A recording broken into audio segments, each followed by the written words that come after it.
research-based strategies workshop has 3 goals: to improve achievement and the behavior of individual students, to provide the tools for interventions to address individual needs, to have greater payoff for time by identifying the effect size of the intervention.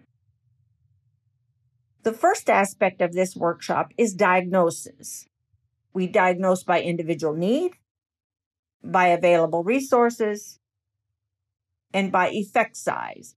Effect size is the impact the intervention actually has on learning in time.